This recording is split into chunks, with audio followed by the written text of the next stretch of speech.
In this video, I'm going to be responding to Alex Hormozi and how he uses words to see what's behind their meaning. What is at the foundation? What's at the core of the meaning behind words? And how can that have incredible significance if we choose to allow it to be that way, or how it can not mean that much if we choose not to? So let's go ahead and take a look at this first clip of Alex Hormozi. Like keep track, but like you make a lot of belief statements. And so like when I'm like, a lot of people make statements like they're like isms, like this is this way. Like I have this thought and it is. And you're like, and I've just accepted that like, I'm always going to have this. Like I would just never speak that over. So I think especially on when he talks like this is super important for us to become aware of what are the things that we're saying every single day, every single moment. What are the questions that are running through our minds continually? And be willing to question the things that we haven't even thought about, of thinking, why do I have this same thought over and over again in my life? Why do I have this same question? And then continue to go back and revisit why that might be. I've just accepted that like, I'm always going to have this. Like I would just never speak that of yourself just right off the bat, because like, you're just saying, I'm never going to get over this thing. Like the statement you said earlier about like, at the end of the day, I just want to be happy. Like when you admit that you just want to be happy, then what happens is you create a deficit between your current reality and happiness, which means that it doesn't matter what happens because there will always be happiness that is outside of yourself. In stating that when I get there, and I think that's something that we all can fall into, that when I get to that place in a relationship, when I get to that place financially, when I get to finishing college, getting married, having kids, whatever the next things are in our lives, or even finishing high school, and it creates this distance of not being able to be happy until that thing is completed. And one of the things that he's going to talk about a little bit later is this concept of things aren't being necessarily good or bad, but simply that they are. And in the midst of that, there's a potential for peace. There's a potential for almost being able to breathe easier and not having this incredible pressure to live inside of rules that we've just made up for ourselves. And I think within that, that's such a powerful idea that things aren't necessarily good or bad. They just are.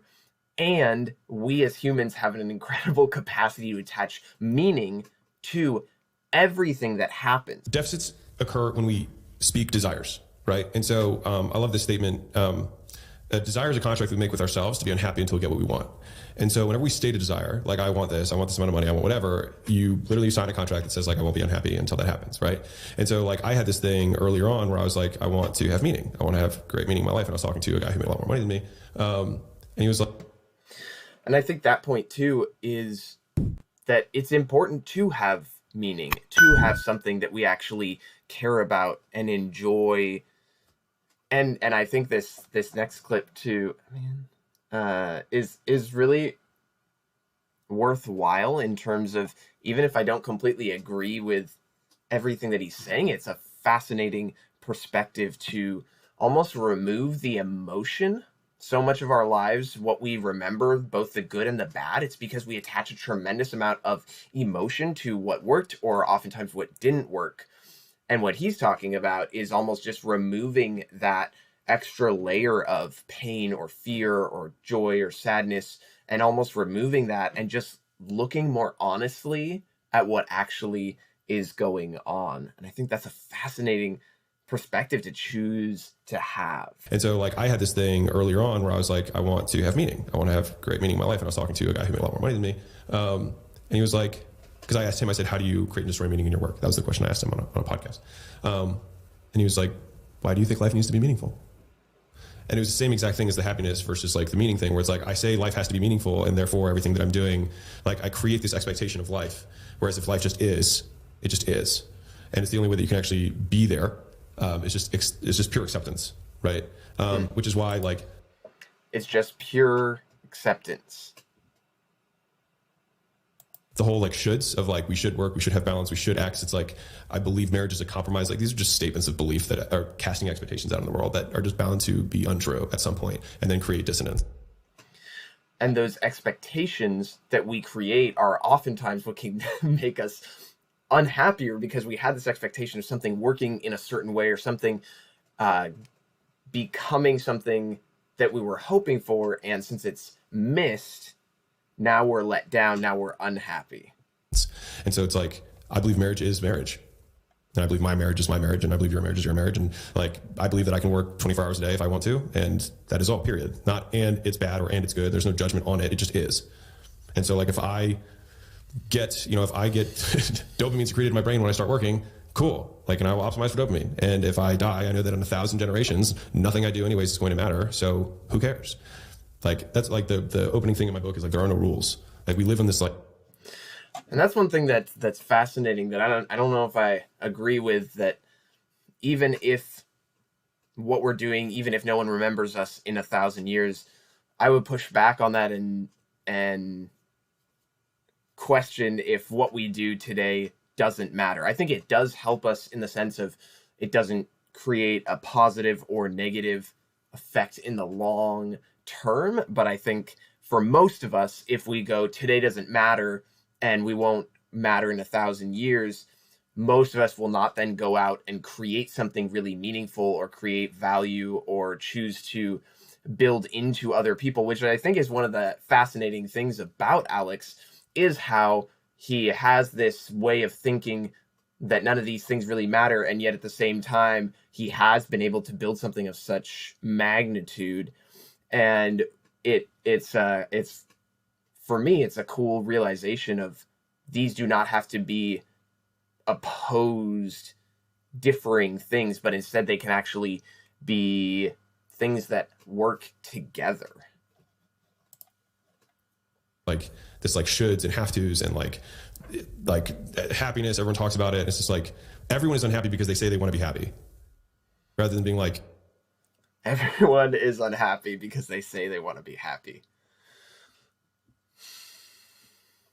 I think that's such a important point to focus on, even just for a moment, and ask ourselves, what does it actually mean to like be content where we are? I think that's one of the things, even where I am in school and with this channel and in life in general. Can I be content where I am, or am I constantly looking for the next thing that will make me happy?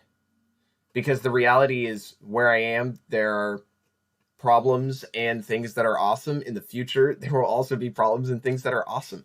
And if I can, I think this is kind of the big takeaway for me and for us, is if I can learn to be present to where I am currently and be aware of my thoughts, start to become more aware of the words that I'm saying and the impact that they're having on my own self, and ask better questions and just become aware of them as I'm saying them, as I'm speaking them, as I'm in different groups, and noticing my own thought patterns and questions that I'm asking or that I'm not asking. In that process of breathing and being present in the moments where I currently am, that's where enjoyment can be had. And it is still important to have goals, to have things that I would say are meaningful. I think having meaning does matter to me, and I think it does matter to most people.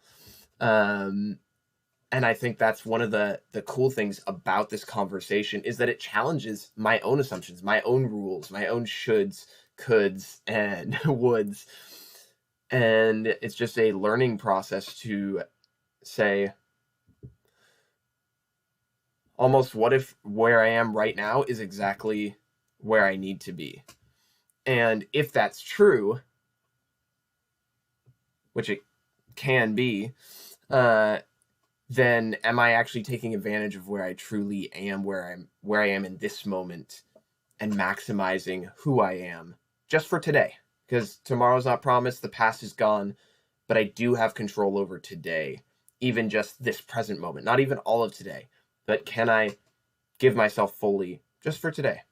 And I think that focus of being present where I am today, where my feet are. I've always heard the have your feet planted and be aware that they're planted. And that would be my encouragement to you today. If you made it this far in the video, to be planted where you are and to enjoy this moment. And maybe it means turning off this video, turning off YouTube, and being more aware of where are we investing our time? Are we intentionally watching YouTube videos? Or are we just passively continuing to be fed by the algorithm to keep watching? So thanks so much for watching this video. I hope you've enjoyed it. I know it was a little bit all over the place, but I really enjoyed this podcast and wanted to respond to some of the thoughts that Alex Hormozi had and share some of my own thoughts and some of the things that I'm learning and growing in, and some of the things that I disagreed with and agreed with, or am not sure of yet. So thanks so much for watching. Go ahead and give this a like if you enjoyed it, as well as subscribe to this YouTube channel. I'll be posting at least one video per week.